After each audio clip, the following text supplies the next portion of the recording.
My name is Grace Holloway. I was 15 years old and 7 weeks pregnant the night my father set my suitcase on the front porch of our house in Asheboro, North Carolina, and told me not to come back. 20 years later, that same father called me, his voice shaking, asking if there was any way I could help save the house I grew up in from foreclosure. Before I explain what I actually did in response to that call, let me take you back to the night everything changed, because a single request for help, made 20 years later, doesn't reveal itself in isolation. It's the final chapter of a story that started with a suitcase on a porch and a lie told to an entire church congregation. If you're the kind of person who watches a story through to the end, go ahead and subscribe, only if you genuinely mean it. Drop your city and local time in the comments. I read every one. I grew up in a modest 3-bedroom house on the edge of Asheboro, the only daughter of Harold and Bethany Holloway, with one younger brother, Caleb, 3 years behind me. My father worked as a foreman at a furniture manufacturing plant that had, for most of my childhood, provided a stable if unremarkable income. My mother managed our household and was deeply involved in our local Baptist congregation, a community that occupied an outsized place in how our family understood its own reputation and standing. Caleb, from an early age, had been positioned within our family as the child whose future mattered most. He was academically gifted in ways I wasn't, and my parents had begun, even before either of us reached our teenage years, quietly setting aside money specifically earmarked for his eventual college education, an ambition they discussed openly and proudly at every family gathering and church function. I discovered I was pregnant at 15, the result of a relationship with a boy 2 years older who disappeared from my life almost entirely once I told him, leaving me to face my parents alone with news I understood, even then, would detonate something in our household that couldn't easily be repaired. I told my mother first, on a Tuesday evening, in the kitchen, my voice shaking so badly I could barely get the words out clearly. Her face went through a transformation I still remember with painful clarity, shock, then something that looked almost like grief, and finally, a cold, controlled fury that frightened me more than any reaction I'd anticipated. "Your father cannot know this happened in this house," she said, her voice low and tight. "Do you understand what this would do to us at church? To Caleb's reputation, applying to colleges next year?" I didn't fully understand, at 15, exactly what my mother meant by that specific framing, as though my pregnancy represented a threat to Caleb's future rather than a crisis in my own life that deserved its own consideration entirely. My father found out 3 days later, my mother apparently deciding that concealment wasn't sustainable, and his reaction confirmed every fear my mother's initial response had planted in me. He didn't yell, not initially. He simply sat in his recliner, staring at the television without actually watching it, for nearly 20 minutes before finally speaking. "You've ruined this family's name," he said. "Everything your mother and I have built in this community, everything we're trying to give your brother, and you've thrown it away for some boy who's already gone. Dad, I need help. I don't know what to do. What you need to do is think about what this looks like for this family. For Caleb. He's got college applications coming up in 2 years, and I won't have this town whispering about his sister, the unwed teenage mother, while he's trying to build a future." I sat with that response for a long moment, feeling something break inside me that I don't think ever fully repaired, not even decades later. So what happens to me? My father didn't answer that question directly, not that night. It took another week of tense, mostly silent cohabitation before he made his decision clear, packing a single suitcase with what he considered my essential belongings and setting it on the front porch on a Sunday evening, just hours after church, where my mother had apparently already told the congregation, without any advance warning to me, that I'd be going to stay with relatives in Tennessee for an extended period. "You'll figure something out," my father said, standing in the doorway, refusing to meet my eyes directly. "But you're not staying in this house, not like this. Your mother and I have Caleb's future to protect, and we can't have this hanging over this family." I stood on that porch at 15 years old, 7 weeks pregnant, a single suitcase beside me, watching my father close the front door without another word, understanding, with a clarity that still felt shocking even as it happened, that my own parents had decided my life mattered less than the story they wanted to preserve for my younger brother's benefit.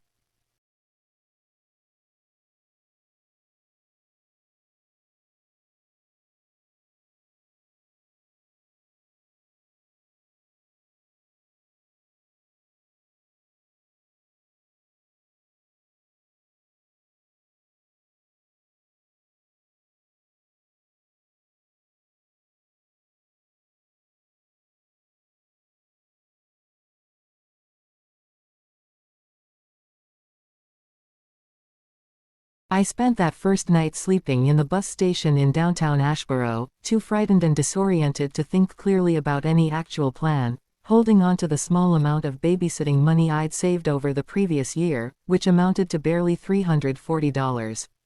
By morning, a woman named Constance Ridley, who worked the overnight shift at the station's small diner counter, noticed me still sitting in the same corner booth I'd occupied for nearly 10 hours and asked, gently, whether I had somewhere to go. I didn't. Constance, who I'd later learn had raised 3 children largely on her own after her husband left, made a decision that would end up defining the entire trajectory of my life going forward. She offered me a spare room in her small house, on the condition that I attend school regularly and contribute what I could toward household expenses once I was able. I lived with Constance for the following 3 years, through the remainder of my pregnancy and the early years of raising my son, Elliot, while finishing high school through an alternative program designed for teen parents. Constance never asked for anything beyond basic respect and honesty, treating me with a consistency and warmth I hadn't experienced from my own parents in longer than I could remember. My mother called exactly twice during those first 3 years, both times briefly, both times carefully avoiding any direct acknowledgement of what had actually happened, instead framing our estrangement in vague, deflecting terms that made clear she still expected me to eventually understand and forgive the decision without any genuine accounting of its actual impact. "We're just trying to protect this family," she said, during the second of those calls, when Elliot was already nearly 2 years old. "You'll understand someday, when you're older."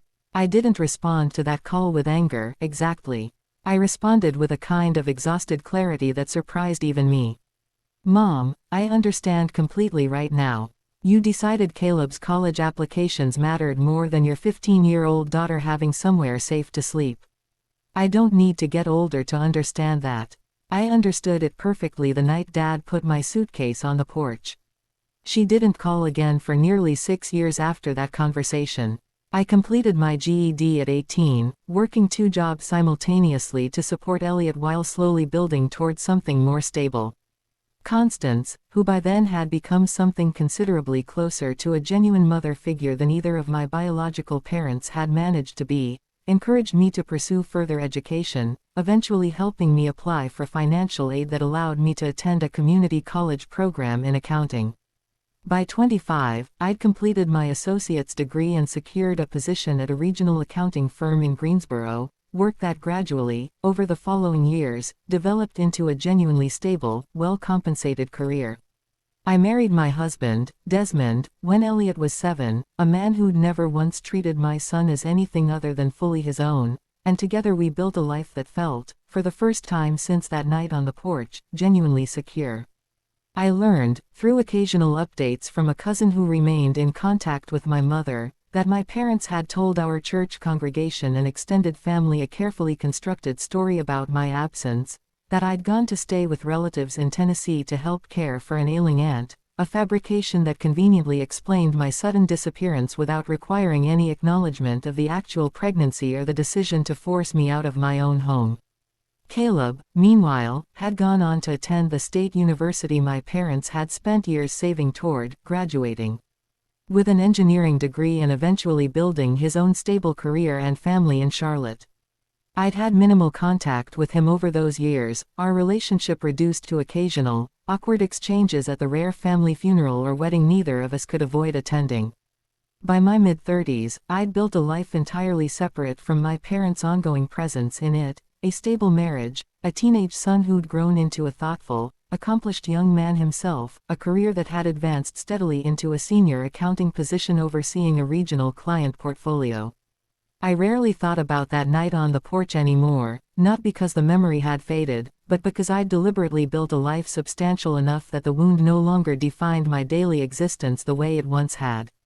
The phone call that would eventually bring my parents back into direct contact with me came on an ordinary Tuesday evening, 20 years almost exactly from the night I'd been forced onto that porch, my father's voice on the other end carrying a shakiness I'd never heard from him before, not even during the worst of our confrontation 2 decades earlier.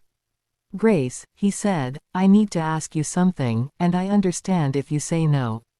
The house, the one you grew up in, we're facing foreclosure.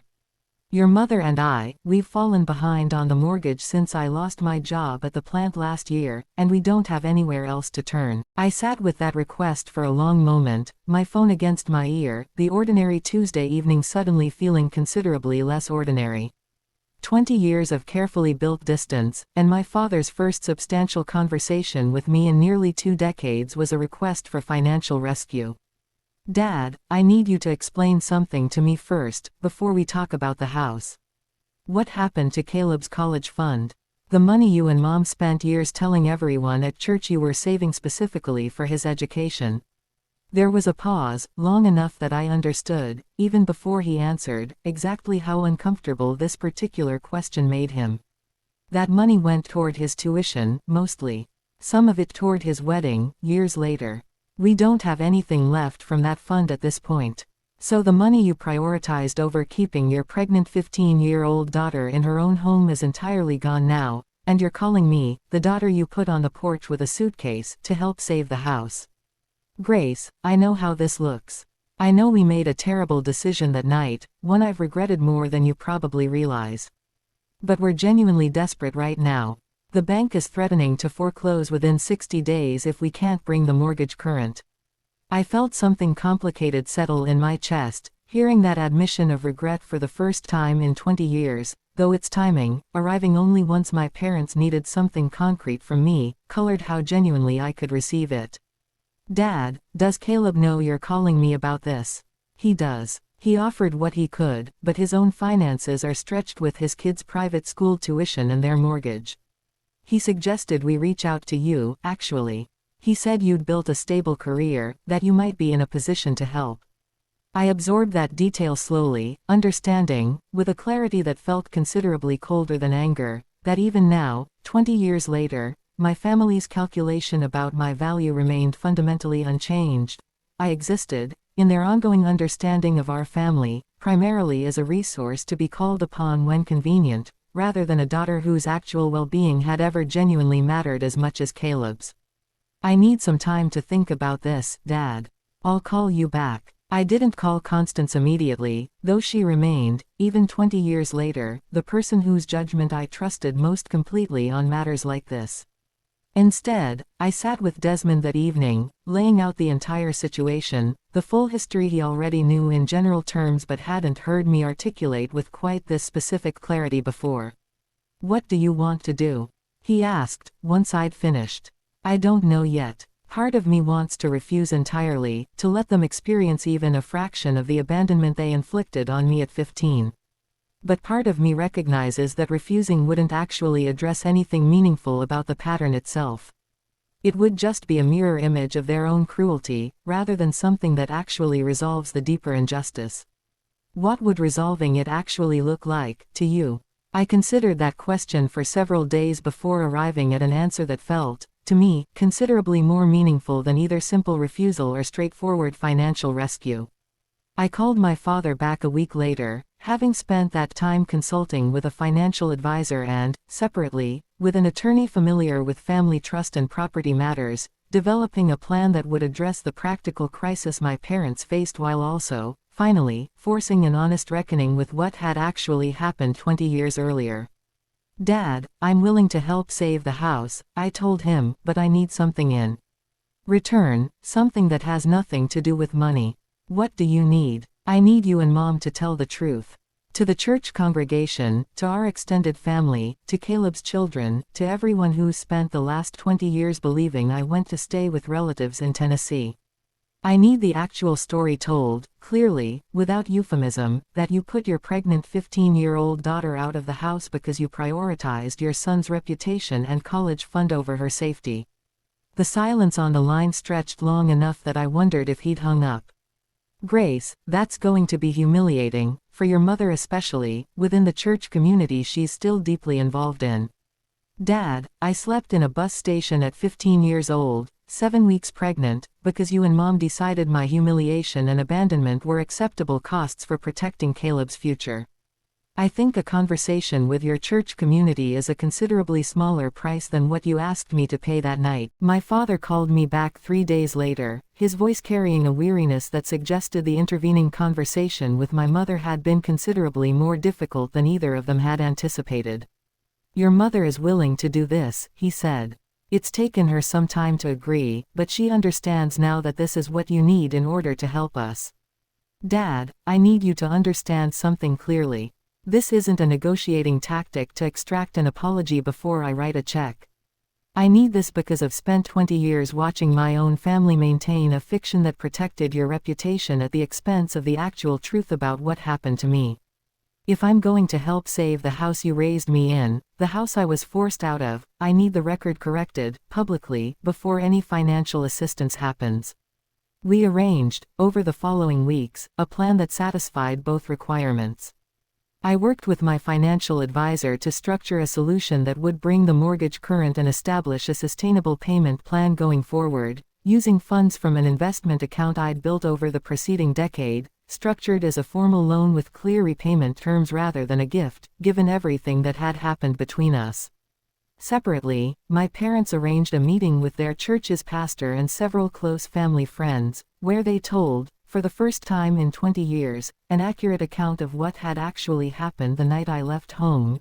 Not the story about staying with relatives in Tennessee, but the truth about a 15-year-old pregnancy, a father who'd set a suitcase on the porch, and a mother who'd fabricated a cover story rather than face the community's judgment honestly.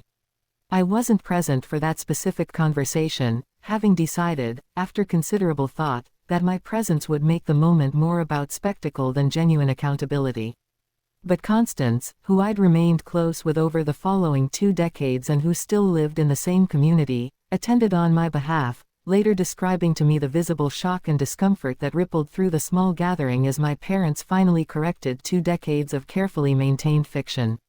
Your mother cried through most of it, Constance told me. I don't know if those were tears of genuine remorse or simply humiliation at finally being exposed, but either way, the truth is out there now, clearly, for anyone who'd been wondering about your absence all these years. Caleb called me shortly after that meeting, his voice carrying a discomfort I hadn't expected from him specifically, given how little direct involvement he'd had in the original decision 20 years earlier. Grace, I had no idea the full extent of what happened that night. I mean, I knew you left, obviously, but I always understood it as you choosing to go stay with relatives, exactly the story Mom and Dad told everyone. I didn't know they'd actually forced you out, or that they'd specifically framed it as protecting my college fund. You were 12, Caleb. I don't blame you for believing what Mom and Dad told you at the time. But I do think it's worth understanding, now, exactly what was sacrificed to protect your future, so you can decide for yourself what kind of relationship you want with that history going forward. I want you to know, I never asked for any of that. I didn't know my education was apparently more important to them than keeping you safe. I believe that, Caleb. This was never really about your choices. It was about a decision our parents made, one that positioned you as more valuable without ever consulting you about whether you wanted that valuation applied at your sister's expense. The mortgage assistance I'd arranged brought my parents' house current within 30 days, the formal loan structure ensuring a clear, documented repayment plan rather than another instance of unstructured family financial entanglement. My father, notably, insisted on adhering strictly to that repayment schedule, making his first payment within the agreed timeframe, a level of accountability that felt, to me, considerably more meaningful than any verbal apology could have provided on its own. 18 months have passed since that phone call where my father, his voice shaking, asked whether I could help save the house I'd been forced out of 20 years earlier. My parents have continued making consistent, on-time payments toward the loan I structured, a pattern of financial accountability that stands in stark contrast to the emotional accounting they'd avoided for the 2 decades preceding that reckoning. My relationship with my parents remains considerably more distant than what most people might consider a fully repaired family bond, though it exists now on terms I never had access to before, built on documented truth rather than a carefully maintained fiction designed to protect their reputation at my expense. My mother has attempted, several times over these past 18 months, to move our relationship towards something warmer, something closer to the family connection she seems to genuinely want now that the truth has been publicly acknowledged. I think about that night constantly, she told me, during one of our infrequent, still careful phone calls.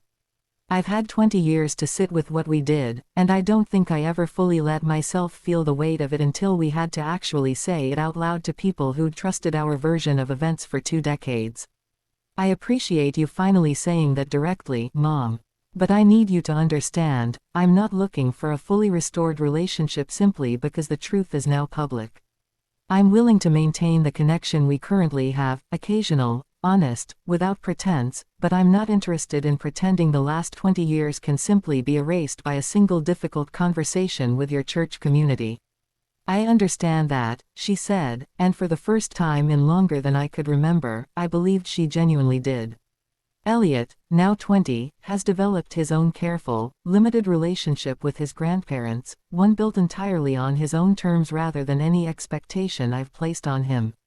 He knows the full history, understands exactly what happened the night I was forced out of that house while pregnant with him, and has chosen, deliberately, to maintain polite but boundaried contact rather than either full estrangement or uncomplicated reconciliation. I think it's important that they know I exist, and that I know them, he told me once, but I don't think that requires pretending what happened to you doesn't matter, or that it's ancient history now that everyone knows the truth. Constance passed away last spring, and at her funeral, surrounded by the community that had actually shown up for me when my own parents chose reputation over their daughter's safety, I found myself reflecting on the specific irony of how completely a stranger's kindness had shaped the entire trajectory of my adult life, in ways my own family's eventual, delayed accountability could never fully replicate or repair. My parents attended that funeral, standing respectfully at the back of the small chapel, understanding, I think, exactly what Constance had represented in the story of my survival, a stark, permanent reminder of exactly who had actually shown up when I needed help most, 20 years before they finally found themselves needing something from me in return. I think, often, about the specific calculation embedded in that Tuesday evening phone call, 20 years of silence, broken only by a request for financial rescue, arriving precisely when my parents' own circumstances had finally shifted enough to require something only I could provide. I think about how easily I could have simply refused, mirroring the exact abandonment I'd experienced at 15, and how differently satisfying that refusal might have felt in the moment, compared to the considerably harder work of demanding actual truth before extending any assistance. What actually happened instead, the structured loan, the public correction of 20 years of fiction, the careful, boundaried relationship that's developed since, required a kind of patience and clarity I couldn't have accessed during those earliest years of my own survival, when Constance's kindness was the only thing standing between me and genuine desperation. But it produced something I've come to value considerably more than either simple revenge or uncomplicated forgiveness, a family relationship finally built on an accurate accounting of what actually happened, rather than a comfortable story that had protected everyone except the daughter who'd paid the actual cost of maintaining it.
I transitioned out of the Army 8 months later, an honorable discharge I'd requested rather than one that was pushed on me, and I want to be clear about why, because it wasn't the money that made the decision for me.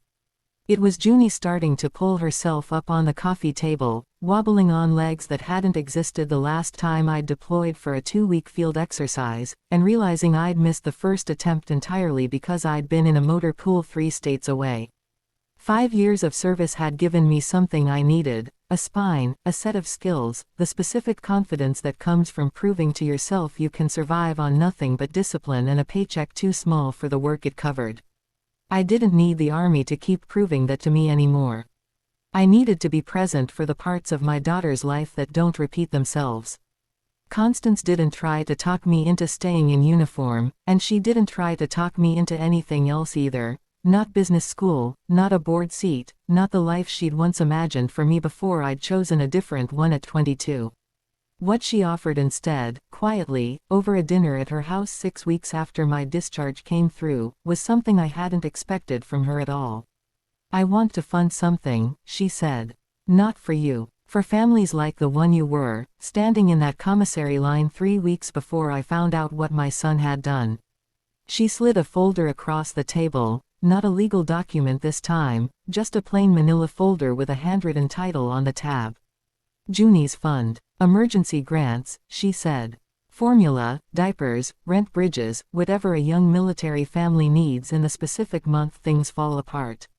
No means testing bureaucracy, no 6-week wait for approval. If a caseworker on a base says a family needs $400 this week to keep the lights on, they get it by Friday." I sat with that for a long moment, turning it over. Part of me, the part that still, honestly, carried some suspicion toward anything with the Reyes name attached to it, wondered whether this was penance dressed up as generosity, a way for Constance to feel better about 6 weeks of failing to notice her own son's theft. But watching her face while she said it, I didn't think that was quite right. I think she genuinely couldn't undo what had happened to me. And this was the closest thing she had to a way of making sure it happened to fewer people going forward. "I want to run it," I told her. "Not just fund it. Run it." She smiled, the first real smile I'd seen from her since the diner. "I was hoping you'd say that." We built it together over the following year, a small foundation, deliberately unglamorous, staffed mostly by military spouses who understood exactly what a Tuesday looks like when the formula budget and the electric bill are competing for the same $30. We kept the application to 1 page. We processed emergency requests within 72 hours. In the first year alone, we got formula, rent assistance, our utility bridges to over 1,100 families across 6 installations, and every single number in that count represented somebody standing in a checkout line doing the same grinding math I used to do, at 2 in the morning, with a baby finally asleep against my chest. My relationship with my parents settled into something smaller than what I'd had before I enlisted, but also, strangely, more honest than anything we'd managed in the 22 years before that. My father calls on Junie's birthday and doesn't push for more than that. My mother sends cards, still, occasionally, with handwriting that's steadier than it was in that conference room but never quite as confident as it used to be. I don't know if either of them has fully reckoned with what they did, or whether $5 million in restitution and a quiet family disgrace was ever going to be enough to make them. That's not really my work to finish. I did my part. I told the truth in a room full of lawyers, and I let the consequences land where they landed. Constance became something in my life I genuinely hadn't expected to get back. She comes to Junie's daycare graduation. She sends absurdly impractical gifts, the kind meant for a much older child, because she says she's making up for lost holidays and doesn't particularly care if the logic holds up. She still runs board meetings like a general and still terrifies half the attorneys who work for her, but she calls me every Sunday now, just to talk, and some Sundays we don't talk about the foundation or the trust or anything that happened in that conference room at all. Some Sundays we just talk about Junie learning to say new words, or a recipe she's trying, or nothing in particular, the way families are supposed to be able to do.